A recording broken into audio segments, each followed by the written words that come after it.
In today's video, I'm going to teach you how to integrate JotForm with Monday.com. This integration is a great way to streamline your workflow by automatically sending form submissions directly to your Monday.com boards, helping you save time and reduce manual data entry.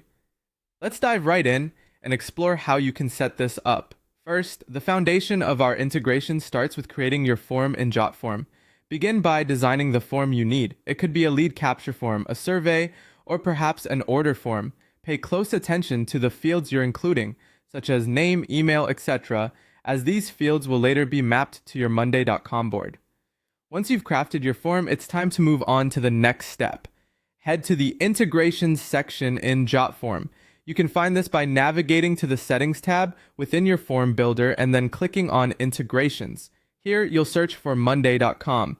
In the Integrations field, simply type in Monday.com and select it from the options that appear. You're then prompted to choose the action type you'd like to perform with your integration. Typically, you'll go with either Create an Item, which allows you to add a new row or item in a chosen board, or Create an Update, which enables you to add comments or updates to an existing item. Take a moment to consider which action best suits your needs. Next, you'll need to authenticate or connect your Monday.com account. Depending on how your integration is configured, you can do this by entering your Monday.com API key or logging in via OAuth.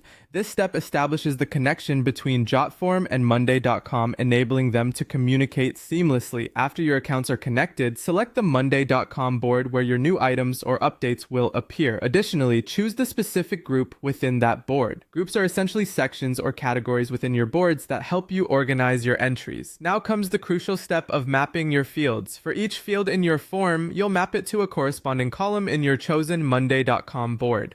The name field, or its equivalent, is a required map, but you can opt to map other fields as per your data needs. There's an optional setup for handling edits and updates. You can determine whether editing a form submission triggers a new item or update in Monday.com, and whether multiple submissions should map to new items or existing ones. With everything configured, save your integration. From this point forward, every form submission or update, if configured, will be sent directly to Monday.com. Finally, it's time to test your setup. Submit a test response through your form and then head over to your Monday.com board to ensure that items or updates are being created with the correct field data. Make any necessary adjustments to your mappings as needed, and there you have it. You've successfully integrated JotForm with Monday.com, keeping your workflow efficient and organized. Thanks for watching and have